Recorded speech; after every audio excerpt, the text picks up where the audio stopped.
Time now for the Educated Retirement Show with your host, Jay Kaplan. Jay discusses reverse mortgages and can answer your questions at 951-922-3532. Call lines are open at 951-922-3532. And now here's Jay. Well, here's Jay, and welcome back. But remember that phone number you just heard, you can also call in right now and ask Valerie any question you like. So, but more important, instead of rushing right now, remember her phone number, my phone number. You can always get a hold of us, either one of us. I'll put you in contact with Valerie. If you weren't able to write her phone number down, you can always watch her again and or listen either on the KMET station or on my website. So almost with that, I'm going to wish everyone once again a happy Independence, 4th of July weekend. Whether you're celebrating on Sunday or Monday, or whether you celebrate our independence every day of your life, which is kind of what we were talking about with Valerie before we went on break. So Valerie is still with us for a while. I'm guessing, we're going to try to keep her as long as we can to 4:30 and get more information, because everything she talks about brings out a lot of new ideas. Ain't that right, Valerie? Well, we try to bring value, absolutely. Bring some nuggets to your listeners and keep them coming back and make your show interesting. Yeah, well, you certainly do that. That's for sure. Maybe we should do a two-person show. We should add another show and do it every week or whatever. We can do that. You never know. I mean, I do like doing the radio. It's one of my choices in being independent. And I also chose to go from 1 hour to 2 hours. So that's good too. And I'm able to handle it. So we talked a lot about independence and choices and some great things. Why to use a realtor as opposed to not using a realtor in the last half hour. We'd like to get into a little more of Valerie's businesses so that she can actually plug herself a little more. I know she plugged that milkshakes from straw, but we need to plug Valerie's businesses a little more. Not that she needs it, but she wants it. Right, Valerie? You want it. Absolutely. And it's because you're one of those people like myself that want to stay busy. Well, we want to stay busy, but we also want to help other people. Right. One of the things that gives me the greatest pleasure is to be able to help people buy and sell homes, finance their homes, get a refinance, solve problems. And one of the things, Jay, that's really important to me is to make sure that people have proper representation, because so often people don't realize how important it is that you have someone representing you who really knows the market and knows how to be your representative. That is so important. We talked about that earlier, about having someone, if you're buying a condominium, you're having someone be sure to represent you and make sure that that you know what you're getting into. But the same thing with anything in a real estate transaction. Who you choose to represent you definitely matters. There's so many things you may want to talk about with the seller, but you're uncomfortable doing it. Well, you know what? If you have a realtor who is a professional at doing that, that solves that situation also. And, you need all of that. It's not like you need help. What you need is the complete picture. And having a realtor gives you that complete picture. Right. And a good one like Valerie here. Or, and somebody that knows, the markets and knows what's going on and that kind of thing. So how long do you think this, I hate to call it a boom, because boom goes with bust and people think that it may fall apart. I'm not one of those people. I don't think another '08 is on the horizon. No. And I think that's because, number one, more than anything else, the reasons for this increase in prices and it's not even close to what the reasons were back in '08. So this is a lot more, quote, real than back then. And, prices are going to go up. When I do the reverse mortgage projections, people are living in oh, look, your home in 30 years is going to be worth $3 million. Yes, it probably will be, because money is just relative to the whole world as it goes. And yeah, I think we're going to still see increases. And what is the average appreciation rate in Southern California? Well, of course, San Francisco is Northern California, but it's great too. Yeah, and that's a hard question to answer because we have such a diverse market. We've got everything from, Lakewood and Downey and parts of Long Beach all the way to the high end in Newport Beach. So it's kind of hard to say what is the average appreciation, but certainly it is. I'm just starting one now, very inland in Torrance, which you don't think is, that's over $1 million. So, and it's just a regular tract home. Absolutely. So we, in Huntington Beach, it's hard to find anything close to the water at all for much under $1 million. It's a little 3-bedroom, 2-bath, 1,300 square feet. It's $1.1 million, $1.2 million. And certainly you and I haven't seen those prices when we were buying homes. We were growing up, so to speak, with our families. In Long Beach, a 3-bedroom, 2-bath, about 1,000, a 3-bedroom, 1-bath, about 1,000 square feet in a nice neighborhood is about $850 to $900. That's a lot of money for a 3-bedroom, 1-bath house.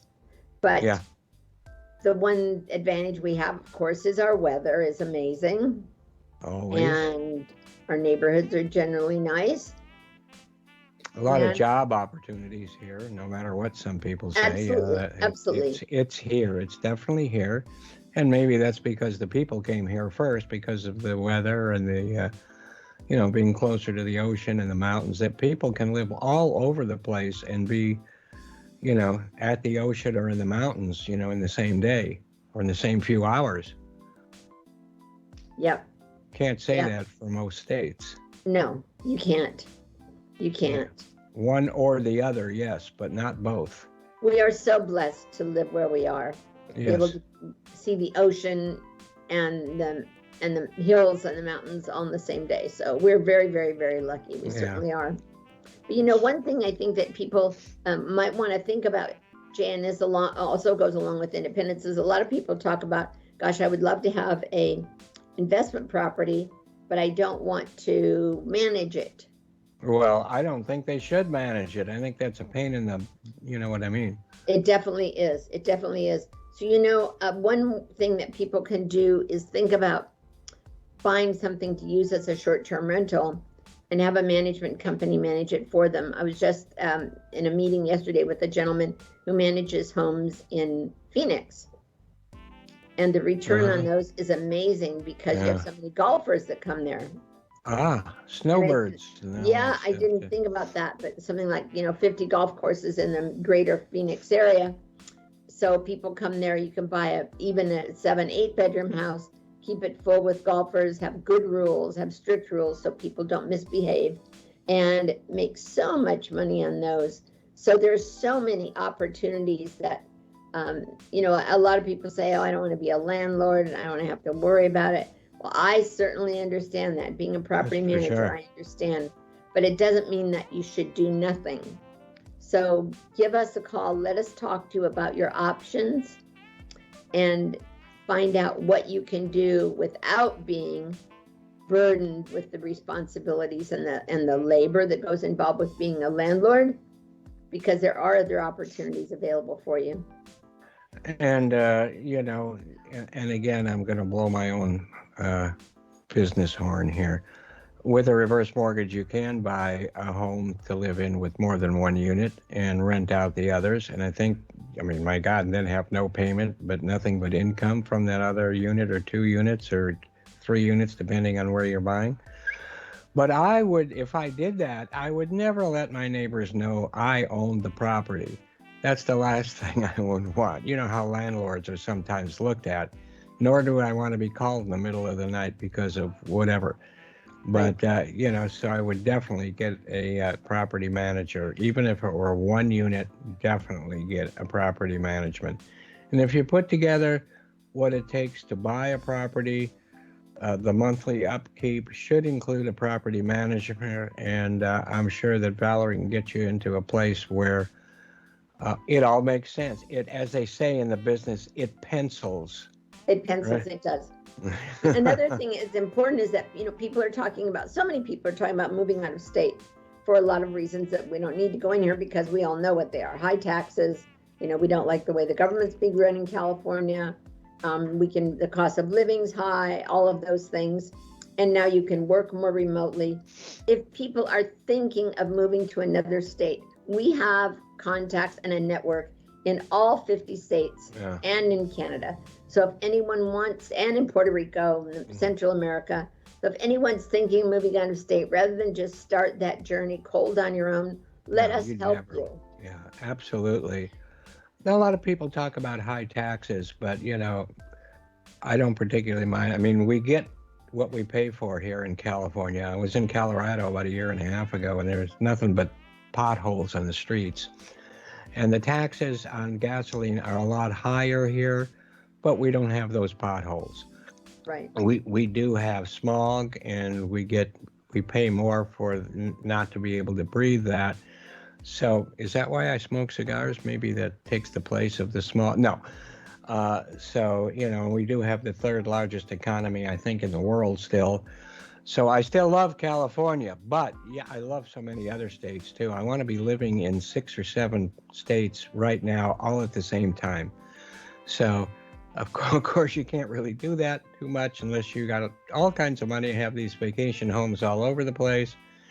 But, as far as a vacation home is concerned, if you're getting older, if you can, and again, you can use a reverse mortgage for this, but you can buy not just vacation, but your future retirement home. You can think of that as one place, something you can buy now before prices go way up more. You can rent it out now, which Valerie will help you do. So absolutely, you can make money off of it now, or at least keep the cost down. And if you bought it with a reverse, maybe you don't have any payment at all. But in any case, you can use it now, partially rent out, partially as a vacation home, and have already in place for your future your retirement home. And if you don't think prices are going up, I remember, it seems long ago, but it doesn't. It seems like just yesterday when I lived in Newport Beach, these apartments. And I think with an ocean view, it was like $190 a month. And that seemed high. And I remember they were just starting to build these places on Spyglass Hill. And I went up and I looked at some brand new condos, 2-bedroom with, great, vistas and views, including the ocean, $210,000. And I'm telling myself, who would ever buy a condo for $210,000? Well, we should have bought them all. Yes, don't need to answer that now. It seemed like a lot of money though at the time, and some of these prices seem like a lot of money now at the time also. But with rates where they are, what are you waiting for? Call Valerie. Jay, what is your experience? Do you have any experience with people turning any of their properties into ADU, into accessory dwelling units? No, I don't, but we can talk about that. We can talk about that. I want to learn everything. So what I'm finding recently is that people who have maybe a 4-plex or something. Yeah. Maybe they have a triplex or a duplex. You're able to, and it depends on the city, but the state is on your side. Maybe you can, if you are interested, you can take out your garages, create other outside parking spaces, and turn those garages into an accessory dwelling unit, which we call an ADU. Yeah. So why would you do that? So now instead of having a duplex, you have a triplex. And you didn't have to buy a triplex and add a 3rd unit. Well, you can do that with a single family too. Yes. So why would you do that? Well, you would do that because you can then rent that space, right? You can put your mother-in-law there. You can put a caretaker there. So Yeah, there's there was a lot of talk about that maybe 2 years ago in the reverse world, and it never really went anywhere. I think a lot of that has to do with reverse mortgage people. They're busy doing what they're doing, but it makes a lot because it was legal and still is to take money out on a reverse or any other type of loan, right? To use to build or to switch into that type of unit. And again, like you said, it depends on the city, but a lot of cities have embraced it, correct? right. And if you happen to have a large lot, like if your lot is, I think it's over 9,000 or 10,000 square feet, you're allowed to build what we would call a granny unit in that backyard. Wow. And that's a state law. So the cities are required to facilitate it. So if Wow. anyone here wants to have a place for them to live, they've got kids who've got a large lot, or they have a large lot and they'd like to have some extra income, you should look into having One of those extra units. ADU, right? Yeah. Yeah. And, a lot of younger people or whatever, or all people think, well, that's just too much work. You know what? It doesn't have to be. Doesn't have to be all that much work. No, I mean, there's things to it, but that's also up to the contractors, subcontractors, and your lenders. So, share the work. But now there are people who specialize in building those for you, and they know how to negotiate with the cities, get them approved, what kind of floor plan you can build. Mm-hmm. So it's definitely an advantage, and certainly something that your listeners should consider. Right, and something I should do more marketing on. Right? Yes, we should. Because should especially market. with Yes, reverse marketing, reverse mortgages. I mean, it makes so much sense. Yep, we should do that. Definitely. So your vacation. We've talked about your general real estate business and how well that's cranking forward now, and your property management and your vacation rentals. Now, where do you have I know you have them in California. Do you have them, say, in Colorado and Arizona? I don't. I have a network of people that I associate with who do have them. But my properties are they're in California. California. They're in Orange County. I'm in San Clemente, Irvine, Tustin Ranch, and Anaheim, Huntington Beach, Newport Beach. Well, I can see Newport Beach and Huntington Beach, but who wants to take a vacation in Irvine? Oh, well. Oh, that's a very interesting. I'm glad that you asked, because first of all, in Irvine does not allow vacation rental properties less than 30 days. But what happens is that people come there whose homes are being remodeled and they need a place to live. Right. Yeah. Also, maybe for work too. They have an assignment because there's so much industry. Absolutely. In Irvine. We have people who are here for medical reasons. They're here for medical treatments, and especially when you've got Kaiser and Hogue right there off of Sand Canyon. Also, we have people who have damage in their home. They had a fire or they had water damage and they are displaced temporarily. And those people generally will be in our homes anywhere from 30 days to a year.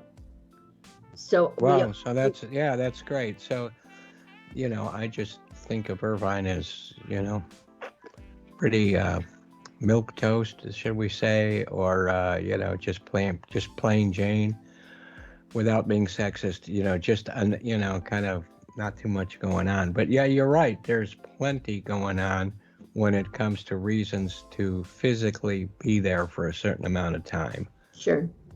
And we have athletes. We have people who are here with sports teams. People that are here to visit UCI, their I think, or they live outside of the country and they need another place to stay when they come here. But definitely we do not rent in Irvine for less than 30 days, but for more than 30 days. And most of our people who are here for almost a year. Wow. Well, I hate to say this, but we're getting near the bottom of the hour, and we're going to have to say so long to Valerie, who is with us for twice as long as most of our guests are, and I love it. I love being on the shows with her. I love learning. I love the discussions, and we're going to have her back, right, Valerie? Absolutely, I would love to. You know, and I'm getting out and around, so we should meet for lunch before too We long, should. or Very soon. coffee, or whatever. Absolutely. As long as you're not shocked too much by looking at me at 152. I won't be, but I'm sure that you feel a lot better, and you must Well, feel when healthy. it's cold outside, I get cold. You know. Sure I you do. I used to Sure. tell other people, no, I'm not cold. I'm fat. I don't get cold. But No, you know. you are. I know. But Well, you know thank what? you so much for having me, But and thanks before to we our go, listeners. we have a couple minutes. Okay. The most, I think. Give out your contact information, because if you just want to have a great conversation, call Valerie. Absolutely. Right? But in the meantime, if I can help you with anything that's real estate related or anything that's not real estate related that you need help with or you need an opinion, I'm good at that. So please call me at 714-334-9156.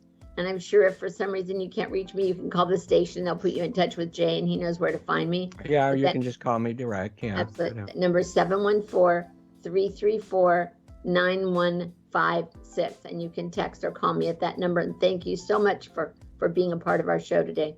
And thank you. I mean, you're the one that made the show what it is, in my opinion. And I've had well, you know, this isn't for our other guests. That's all right. I mean, we have some great guests, but you're right there on the top. Oh, thank you. With whatever, and certainly the most enjoyable, I think. Okay. Well, it's my honor. Thank you. And Sean, do we have another minute, or are we ready to go, or? One more minute. So for one more minute, I want to say thank you, Valerie, so much for making my afternoon, as you always do. And we're going to see each other soon. And happy 4th of July to everyone out there. And a very special thanks to Sean, of course, our great engineer, and to Valerie for making the show what it really is. It's kind of a holiday show, 4th of July, and we talked about independence, and we have one of the most independent persons on the face of the earth in Valerie here. And that's for sure. Then soon she will be driving her own 1927 or 26. Oh, I don't know about that. Probably Buick on the neck, and they still have those races, don't they? They do. Mm-hmm. They do. All right. Well, we're going to have to get into that more too on the thing. And you know what? I still need to meet your husband one of these days. Yes. So anyway, thank you again so much. You're welcome. And for everyone else, we're going to take a very, very short break. And we will be back soon. Again, thanks, Valerie. And take care, Happy everybody. 4th of July, everyone. Thank you. Bye-bye. Bye-bye.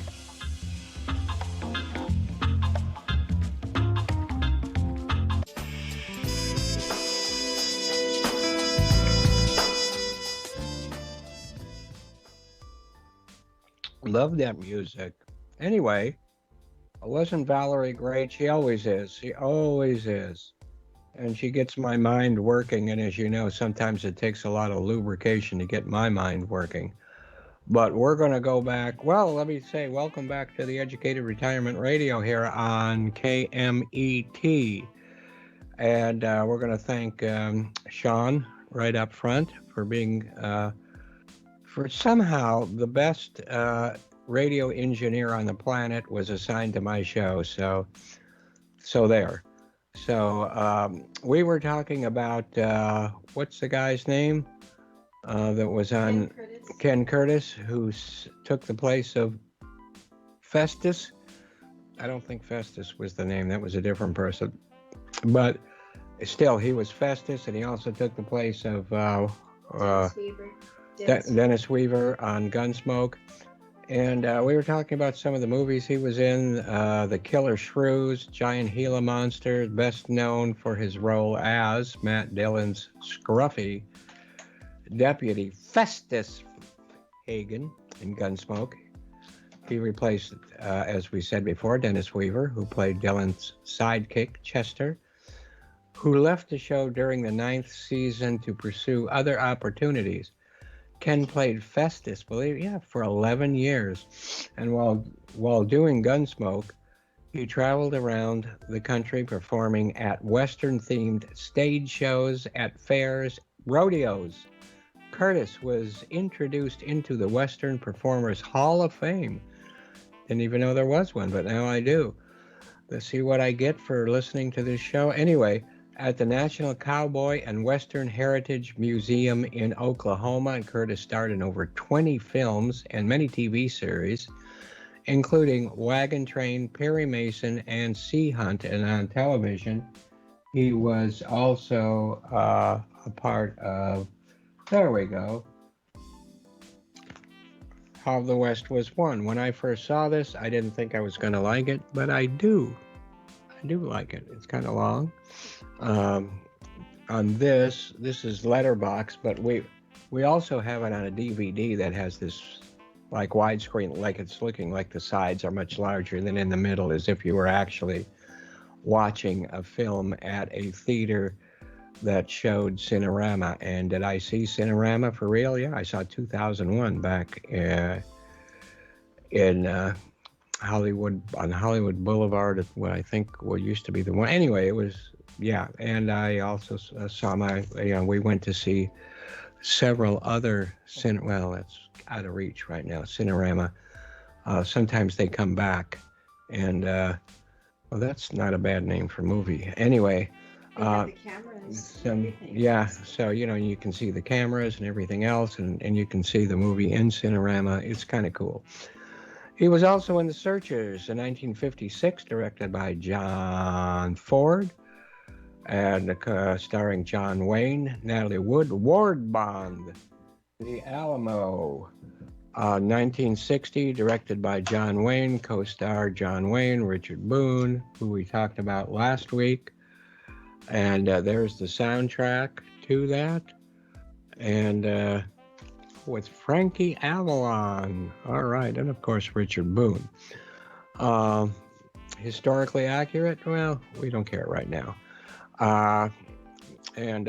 The film won Academy Award for Best Sound, nominated for 5 other Academy Awards, including Best Picture. He was also in The Last Hurrah, 1958, directed by John Ford. I really liked that film, but,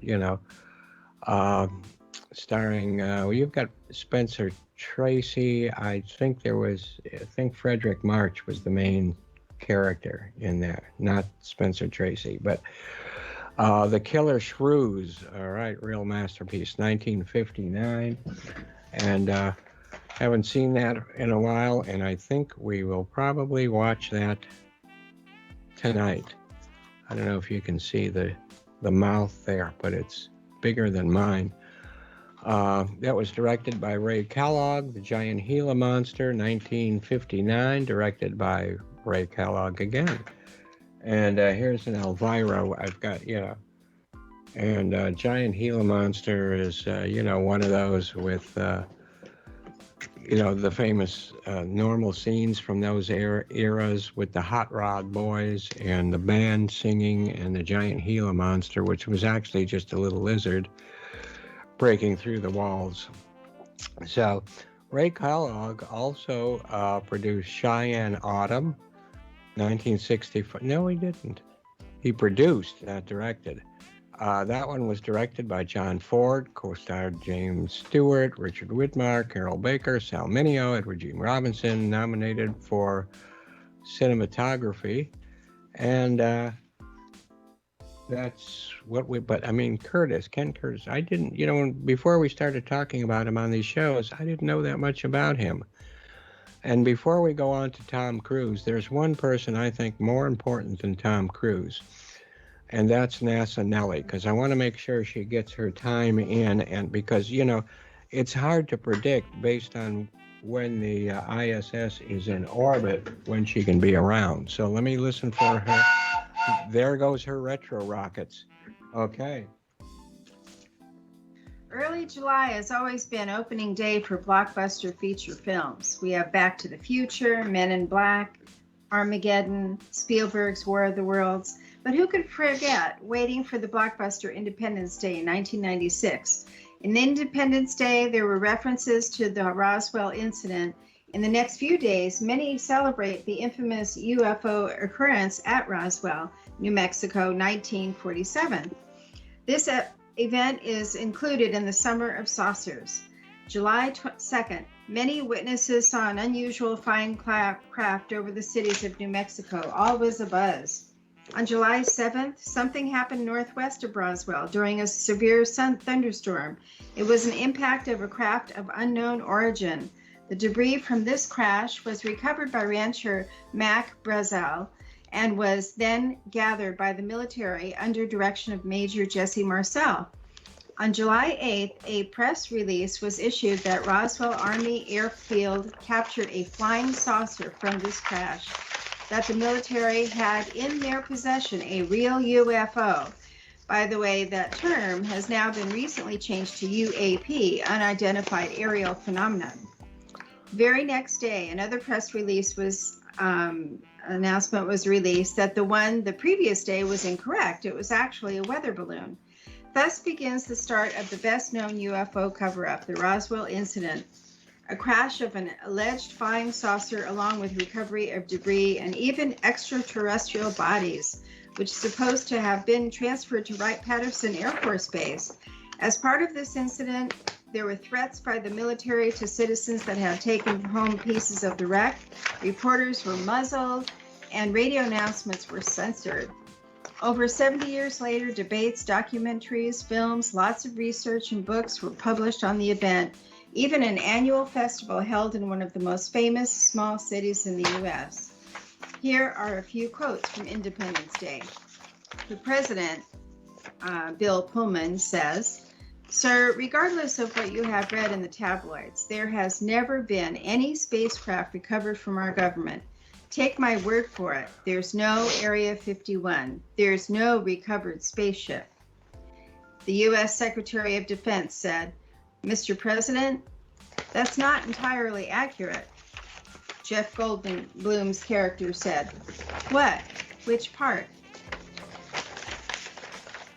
And that's the end of that.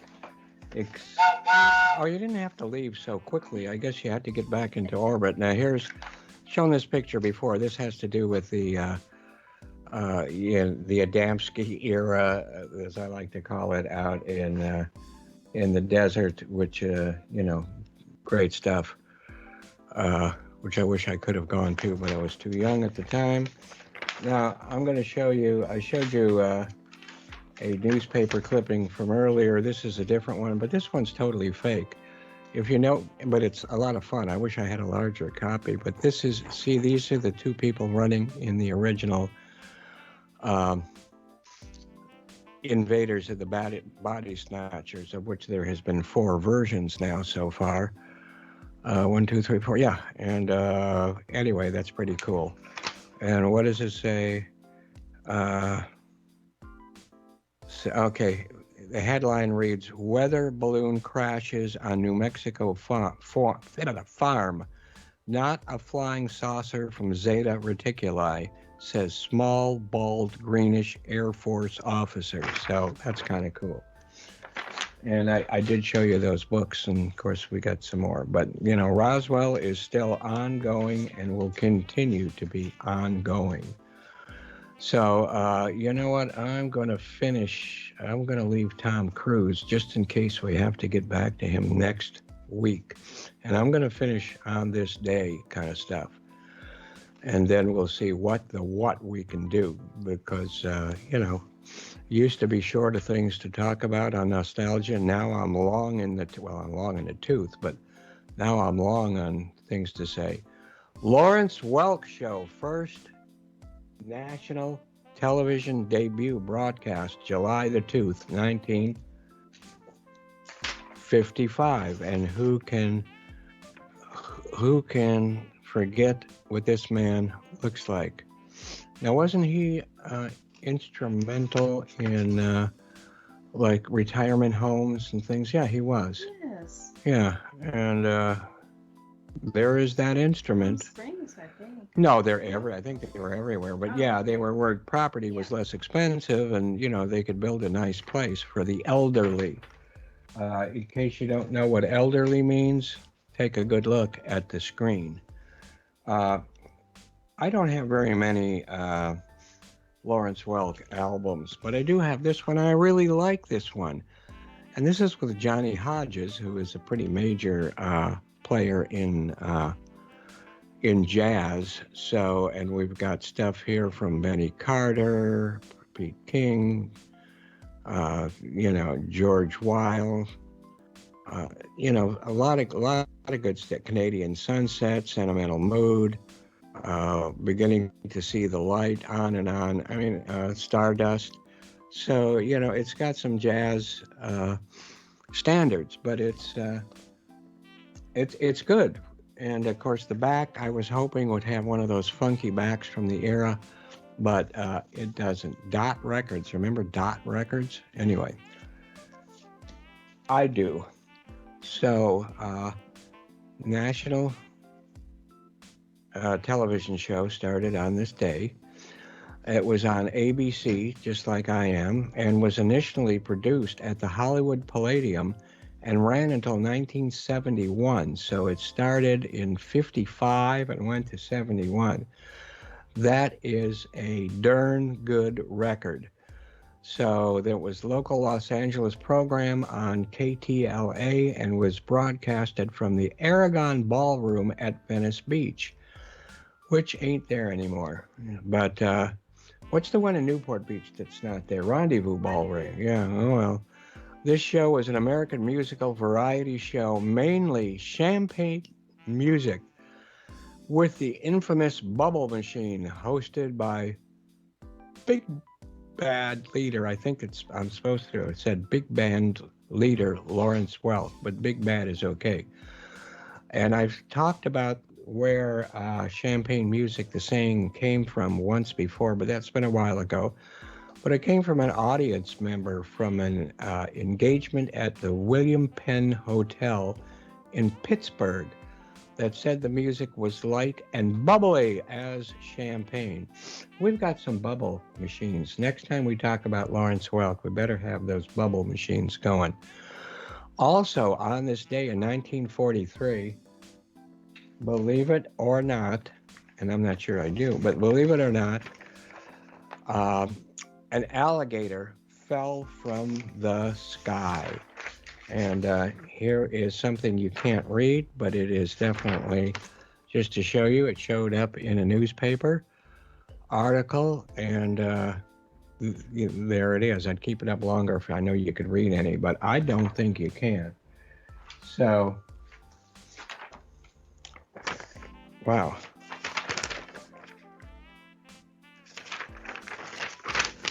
There is an alligator, in case you don't remember. I think it looks more like a crocodile because of the end of the nose, but we don't care, do we? We're going to be eaten by one or the other. We don't care. Prehistoric monster and still exists to this day. It certainly has more teeth than I do, though. And that's one thing that's probably pretty good for it. So, yeah, it actually happened July the 2nd, 1943. 1843, I'm sorry, a South Carolina newspaper article, which I just showed you, published in the Charleston Mercury, stated that on this day in 1843, the National Weather Service Charleston office reported a 2-foot-long alligator, that's kind of small, that's a baby alligator, falling from the sky from a thunderstorm in downtown Charleston. Now, I can imagine that if there was like a tornado or a small tornado or something picking up something small, but even 2 feet is, it's got some weight to it. But so be it. Residents, you remember, I don't think we've talked about it on the show, there was another couple of places where fish were raining down. That was, due to a tornado out at sea and that kind of thing. But residents came face to face with an alligator at rest on the corner of Wentworth and Anson. No one actually saw him fall from the sky, but it was decided unanimously that was the only way. So, okay. He could have been picked up by a water spout, which is another name for a tornado over the water, that formed over a nearby river and dropped as the spout dissipated. The article said that the creature had a look of wonder and bewilderment about him. That means it could have been alive. Was it alive? It was still alive. Maybe alive today, so who knows? But what else happened today? We've talked about this before on this program. Independence Day worldwide premiere. And yes, you remember Independence Day. I liked the movie. There was a lot of this and that about it, but I liked it. That's not to say I like movies that show a lot of people being killed, but what the heck. And it's one of the films we watch here on the 4th of July weekend or thereabouts. The other film being, of course, Jaws. There it is. We have Lawrence Welk in the background and the big band playing the theme to Jaws. So that actually happened on July the 3rd. Special showings were on July the 2nd, which is today, the same day the story begins. Director Roland Emmerich starred, that's who it was directed by, we kind of know that.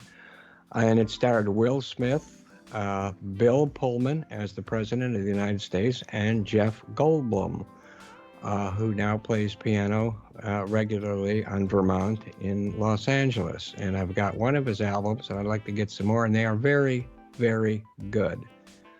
And it's not, I think I've shown it to you before, and it's not where it's real handy right now, or I'd grab it. But the film became the highest grossing film of that year, surpassing Twister and Mission Impossible. And Mission Impossible belongs to Tom Cruise, who we're going to get back to and talk about next week, because we done run out of time here on this show. But it won the Oscar for Best of Visual Effects and nominated Academy Award for Best Sound. So remember to absolutely meet requirement needs, top off your tank to make it all the way. So where are you going to go this weekend? I don't know, but if you're going to go to Las Vegas, make sure you are topped off. If you're going to go to San Diego, same thing. Don't be caught not being able to get all the way. And you want the same when it comes to your retirement. I was going to say requirement. So requirement for retirement, or retirement requirement. Okay, a new saying I just made up. Retirement requirement. So that's pretty good on that. Now next week we will catch up on what we didn't do this week, and that's Tom Cruise, who, there's his baby picture, and I'll show it again next week.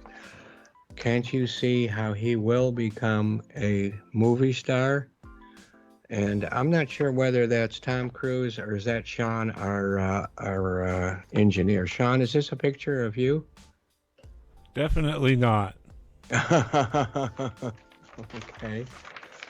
Well, you're a bigger boy right now, but you remember I used to weigh close to 300 pounds, and I popped out at 6 pounds, which was a little boy, a little baby, and it had to be put in the incubator, and boy, was I incubated.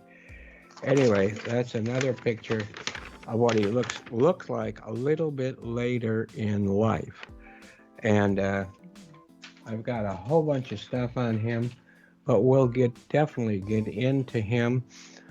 We will also be getting into what we missed today and some new stuff on who else we got here? We've got George Sanders, who's a pretty interesting story.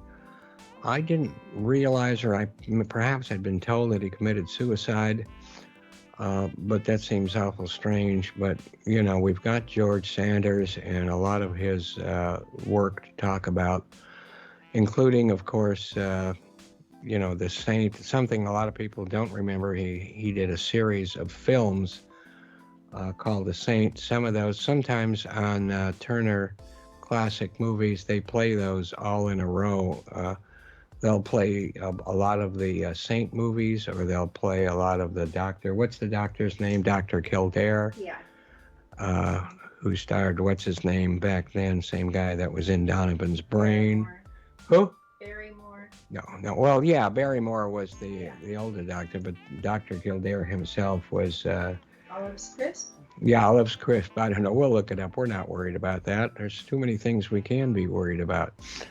But and then of course we've got. So that's the only two I think we missed, and Tom Cruise, of course. So I do want everyone to have a great weekend, 4th of July weekend. And just, if you're working too hard, take some time off. Take a day, take 2 days off. Barbecue something. It's going to be hot dogs over here, but if it's steak or prime rib or brisket or whatever, then you can invite me over. But other than that, we're fine with that. So have a great 4th of July. Stop worrying about things for the weekend. And, and don't worry about things all that much anyway, because things are going to happen. But in the meantime, I want you to remember that, as Jay always says when he gets off the show here, that my boss told me to have a good day, so I went home. And I must confess, I was born at a very early age. And I'm not crazy about reality, but it's still the only place to get a decent meal. Well, 4th of July hopefully will be a lot more places. Oh, 2 minutes. Okay. So nostalgia's not what it used to be, and living in the lap of luxury isn't bad, except that you never know when luxury is going to stand up. All right. Of course, you will never find rainbows if you're looking down, and I can remind you next week or so who said these things. And our pickle jokes. Sean, you remember how to answer these pickle jokes. What do you call a frozen pickle hanging from the roof? Well, it's an ice pickle. So there. And I will tell you now, we've got another minute or so, but Kaplan will be here on the same corner in front of the cigar store next week. Now that's a famous signing off thing from who? You know what? I found it. I loved it. I'm going to find out who that is, and we're going to talk about it next week. Now, if in fact you know who it is, call in to the station or call me at my phone number, which is, of course, 866-955. Boy, sorry, microphone's in a new place. 866-955-2233. 866-955-2233. If you do, you're going to get a $50 gift certificate to whoever your choice. You don't even have to talk to me. You can talk to the station or whatever. But let me tell you something about talking to me. If you ever call me, if I ever get your information about, what your phone number is, what your address is, what your email address is, I'm not going to just keep bugging you. I don't believe in that. I believe in, in making friends, because making friends is what makes me successful. There is the music coming, and the music is always, like they do on the Academy Awards, the hook is coming out to pull me off stage. So I want to, everyone, absolutely everyone, have a great 4th of July weekend. Sean, that goes for you too, okay? Sean, our great engineer, all the other producers on the station, and everyone listening. Enjoy, celebrate. We live in a great country. Celebrate it this weekend. Take care of yourselves too. Thanks so much, and looking forward to next week. Bye-bye. Reverse Mortgages. And don't forget, each show is also podcasted on the KMET website, KMET1490am.com. Thanks for listening.